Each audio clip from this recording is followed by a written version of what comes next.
You guys are so nice. I did not do anything yet. Very nice of you to clap. Did anyone see this for the first time? Yay! Oh, good. I am very happy to welcome the wonderful star, Tony Revolori.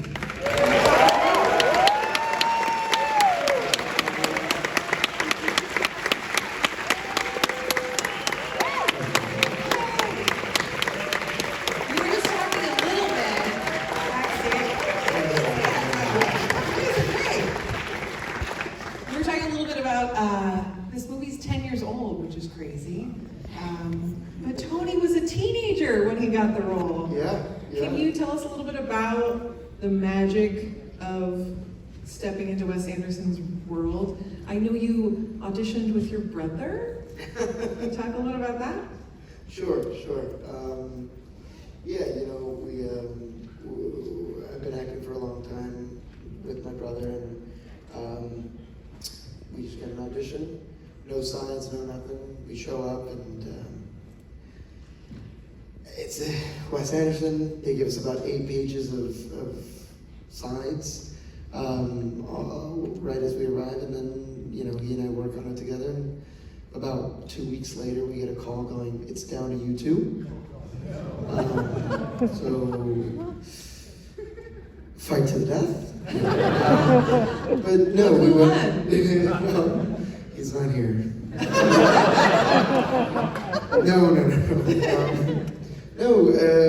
We went in and we kept auditioning and things like that, and then one day I get a call from my then manager being like, you're flying to Paris. And I went, okay, great. For what? Why? Are you paying? Wes flew me out to Paris to meet him and read the script finally for the first time and tell me what the story was about, because I had dummy sides for the whole time. What did you think it was about? Or did you have any idea? No idea. It kind of, the dummy sides I remember being very modern. So I know, right? Sides. You guys know what we're talking about? This is Los Angeles. Sides, I know. Just making sure. When you go to an audition, they give you things to read, kind of like a script, but a little bit. And little chunks. Little chunks of what to showcase if you're good enough. And somehow, for whatever reason, he thought I was. Yeah, that's crazy. Have you and your brother traded roles like that before? Has that happened a lot? Absolutely. When we were younger kids, definitely happened more leaning towards his side. I would get an audition, and for anyone who's an actor here, you go to an audition back in the day, because I'm old, you would go in person, and you would sign up in a sign-up sheet, and they'd call your name, and you'd go in, and you'd show them what you got. And most of the time they go, "Thank you, okay." But if I had an audition, or if he had an audition, it didn't matter. We'd still both write our names in the sign-up sheet. So even though we weren't supposed to audition, and every now and then we'd get caught by a cast director being like, "Sorry, no, just one." That's great. But yeah. It's a good way to get in there. Now it's all self-tape, right? No, it's all self-tape. One of the things I think that many of you all appreciate in Mr. Anderson is the transportative nature of his films, and that I can't imagine what it's like to walk on one of his sets for the first time. Can you talk about just what that was like, or what set you got to see first?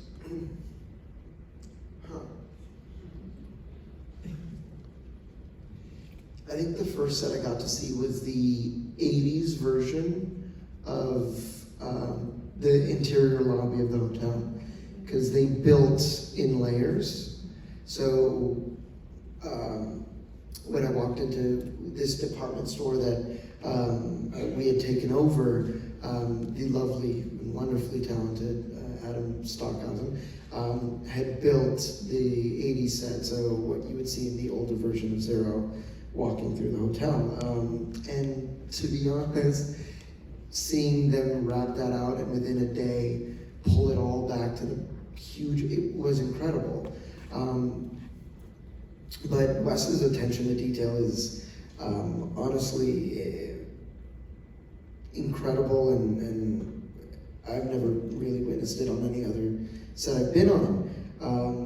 Every piece of prop is if it has to be fake, it has to be fake, but you know, every piece of paper has written things that, you know, matter. Every news article, if you pause, maybe there's a joke in there, but every article is, you know, timely written and with the wording and everything, which is incredible. And like you say, it's really, really transformative, and it helps you take yourself to a bygone era, especially for something like this, where we are in the, well, at least my version of the character was in the 20s, Yeah.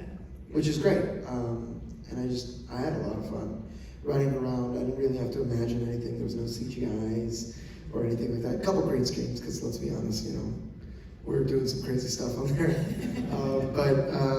What was your first interaction with Mr. Fiennes like?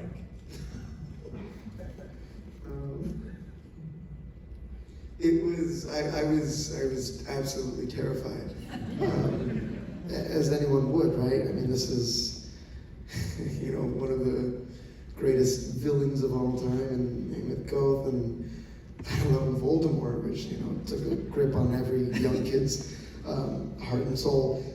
So I was truly so worried to meet him, and I remember I had flown to Germany to do a costume fitting and a couple of other things, and I'm walking into the fitting, and I immediately meet Milena Canonero, who is our wonderful costume designer, and she immediately, you know, starts measuring me and looking at me and going, "We're cutting his hair. I don't like the facial hair." Making decisions about what I'm gonna look like, and putting pins in me, and I'm so nervous and just stiff, and whatever she was doing, I was like, okay, whatever you want. And in walks Rafe in a half done up version of the costume, with, I believe, a full beard, or maybe like a trial mustache, I can't really remember well. And he walks in and he goes, "It's all wrong, darling, it's all wrong. It's too heavy, it's too thick, I hate it. I need to feel light, like Fred Astaire." And he does these like ballet moves, and then he locks eyes with me, and he goes, "And my lovely boy." And he goes and he gives me a hug, and that was the first, and then he didn't say anything to me for the rest of the day. Because we were working. But that was my first interaction with him. Oh my God. And I thought, you know, this man giving me a hug, I was like, okay, I can do this. I can do this. Amazing. Yeah. Well, you talk about costumes, which she won an Oscar. This film was up for 9 Oscars,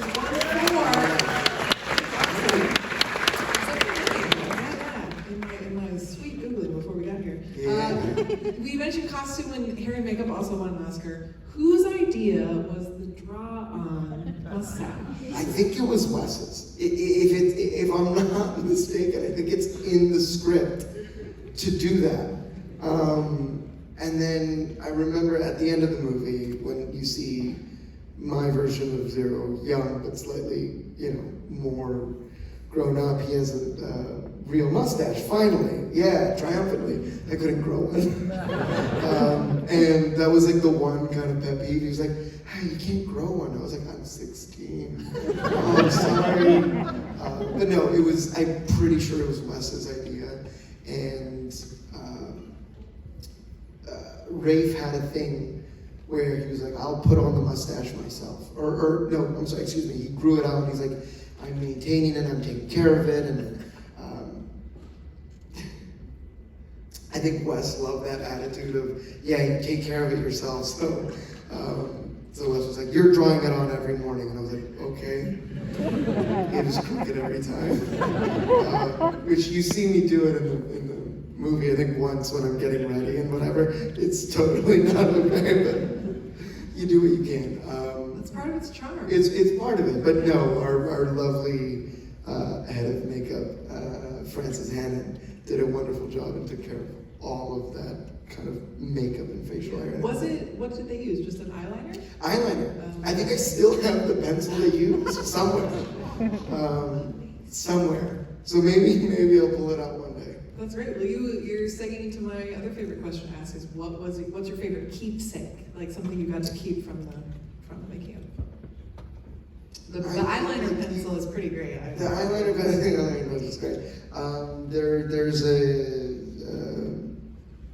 so like one of the few things Wes afforded me, and well, maybe not afforded me, but he liked the idea, was that he should have like some sort of keepsake from his family as he, ran away. And so if you look very closely, there's a maybe on the left hand, or right?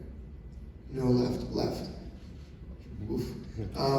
There's a little kind of string that holds a little ring, and it was like said to be the mother's wedding ring. So I got to keep one of those because they were cheap and they had many. And then I tried to steal as much as I could, but I think Wes is incredible and he has a lovely collection. So he got to keep everything. I really wanted the hat. That's what I wanted. I wanted the hat. Extras. I'm sure. Well, there's only two. There's only two. So I think he has one and maybe Milena has the other. So I'm like, that's fair. I only wore the bloody thing. Was there, again, this is 10 years ago, but was there like a most exciting day on set or a most active day or just kind of your most memorable day filming? Because again, this is an incredible cast, incredible set pieces. It looks so magical. We like to believe it was also magical to make it. No, every day was memorable. Shooting the scene where Jeff Goldblum and I are kind of talking about the prison and who the thing is. We were in his cellar, a genuine cellar in some small town in Germany, and it was all lit with candlelight, so the room just immediately like smoked up, and it was dark, it was beautiful, and it ended up working and being really, really cool. If you see when there was like a wedding, and Zero and Agatha are getting married and all the other concierges were there, that was like that bridge. We had to stand out there for about maybe 3 minutes before, because it's tied to a mountain, but or built off of a mountain, but it was quite rickety, so you could see us swaying in it. So we had to just stand as still as possible for 2 minutes until it stopped shaking, and I have a massive fear of heights, so I was damn near pissing myself. What's another good memory? The baked goods. I feel like I read that you couldn't actually eat them. Oh right, yeah, no. Well, that's why I never remember them, because everyone's like, well, here's the thing. They were to stand as tall as they were extremely sugary. So if that's your bag, great. But they were extremely sweet, so everyone was kind of like, eh. And then the baker made some that should taste the way they do, and they were amazing. Not that I ever had any, because I'm allergic to chocolate, and they needed it. So if you watch the movie carefully, you'll see a lot of cuts with it coming up to my mouth, then cut, and maybe it's bitten and it's coming down, or the more common version was like, and then I say a line. So I don't actually eat it. And I think that was the thing that Wes was probably most annoyed by about my performance, was he's like, you can't fucking eat chocolate. But, it was, every day was really, really fun on set. There were so many crazy things we did. I think falling off of the imaginary balcony and onto the car. That was like really fun. Is there, and obviously you are a working actor, you've gone on to many fun things. You guys have seen him in Spider-Man, I'm sure. Yeah. Since we've got a Disney crowd. Is there a cast member from Budapest that you run into more frequently or have seen more over the years? I know obviously you've appeared in some of Wes's other things, but do you maintain kind of a friendship? I feel like what's cool about Wes's casts is it seems like you guys kind of work together or face each other. We always kind of, you work on a Wes movie and everyone's kind of got this. Sorry, someone was talking back there and I was very curious. Walking. It seemed like a technical issue. Walking. No, I think you work on a Wes movie and you kind of get this of a better way of phrasing it, stamp of approval, and everyone's kind of an equal in that regard. So whenever we see each other, it's always kind of like, oh, hey, how you doing? Have you talked to him? Are you in the new one? I'm not. Are you on? But just a tiny part. What's your, oh, you're playing? Okay, cool. So, yeah, as for who, I mean, kind of, a little bit of everyone. I think Brody is great. I see Jeff every now and then. He's probably the one I run into the most here in LA at parties and events and things like that. And then also Tilda. Who would want to well. run into Tilda Swinton? Oh, she's the sweetest, too sweet. So good. Is there anything else you want to share before we close out with this wonderful audience that stuck around? Does anyone have any questions? Oh boy. I see one hand there. Let's do these two since you guys shot your Okay, hands I up can't first, see. and then we won't keep you guys. You've stuck Yeah, with yeah, us. yeah. You've been very supportive. Lady and a gentleman, go ahead. Yeah. I was curious if they had Wes had you act or interact with F. Murray Abraham, as the older version of you. Did you guys like coordinate in any way? Wow, that's a... no. Different shooting schedules, yeah? I was there throughout his entire shoot. And I think it's a thing of Wes where he's like, I don't really, like, you know, just, you're part of the movie. Just doesn't matter what you're doing, connectivity. And the same thing happened on Asteroid City, because I played the younger version of Benicio del Toro, not Asteroid City, excuse me, French Dispatch, where I played the younger version of Benicio del Toro, and Benicio and I randomly ran into each other, and then we had a whole meeting, and we talked about how, we would hold the brushes and what we would do kind of to connect the characters. And Wes was like, oh, you guys have met? Oh. All right. But anyway, to answer your question, the one thing Wes was like, you have to watch this, was the scene where he talks about Agatha. I think it was either for the first time or, no, excuse me. When he was talking about Agatha in terms of, I keep the hotel for her near the end of the movie. And there was like one particular take he did that was extremely emotional and had tears, and I don't think that's the one that ended up in the movie, but he was like, that's the love you have for this woman. And I went, okay, fuck.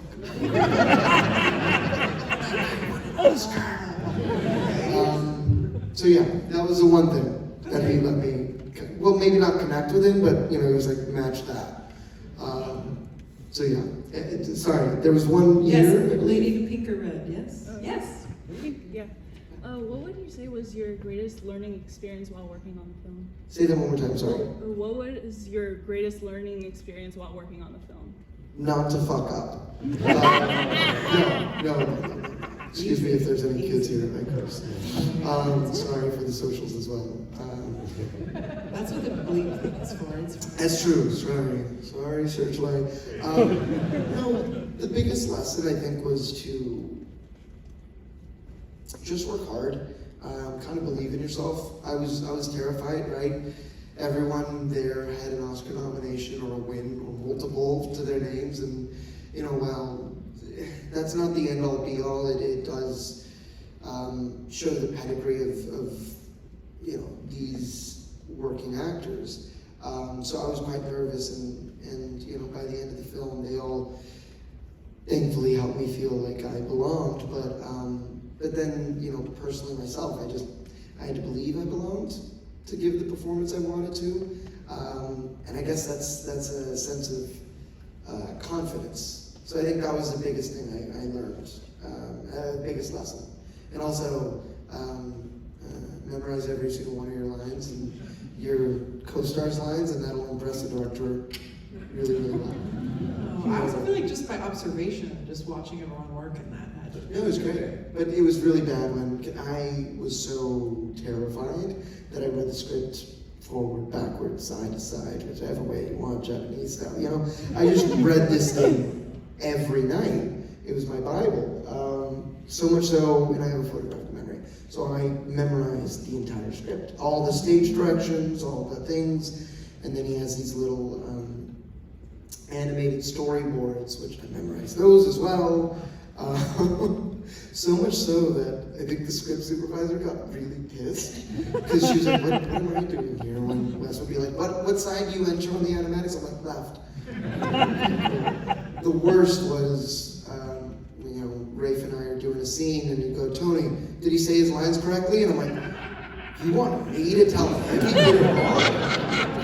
He did, but I don't want to be the one to tell him. And then I would have to tell Rafe what lines he said wrong and how he said them wrong. And to be fair, Rafe was an extremely kind sport, and he was very, very kind. And he didn't take any offense to it. I think he was just kind of like, yeah, okay, cool. Wes is very particular with his lines, and he comes from a theater background, so I think he was like, yeah, tell me what I did wrong. Wow, you could have gotten your agent to negotiate a little script assistant something for you. I was just happy to be there. Please don't fire me every day. Last question, there's a wonderful lady in the aisle there, I think in pink red, right? Do you still have a question? Yes, you. If you still have it, then we can end with you. Thank you. You mentioned the scenes you liked the film. What was the single most difficult scene or shot you liked there? Most difficult. Most difficult. Exactly the one. Oh, that's a great question.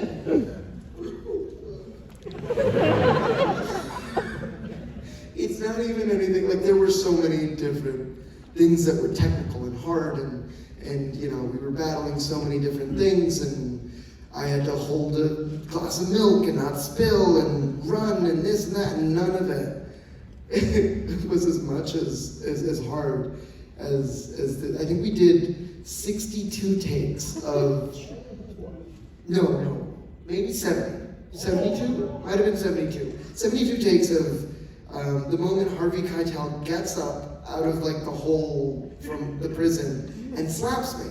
Yeah. The issue was I was completely profiled. If I was too forward, I blocked them. If I was too back, all you got was my nose, and it's a big one. So, it didn't look pretty. So I had to get hit. And Harvey Keitel was like, I'm gonna slap this kid. He's doing push-ups before. I'm like, oh geez, and he's really giving it to me. So, can't flinch. You kind of have to just like hold it and take it and go ow, and go right back to that same exact spot. And we were, I had maybe messed it up a couple times, doing the flinch or coming too far forward or back, and at a certain point they thought, like, what if the grips hold Tony's body so that way his head's gotta come back to the same spot. That ended up not working, because then when I got stopped, their hands moved. In the end we got it, and he used take 3, so. What a badge of honor. I mean, you could lead all your meetings with that. What was it like to be slapped around by Harvey Keitel? Wow. Well, that's a great story to end on. You guys have been so incredible to stick around. Thank you so much for coming. Thank you. Thanks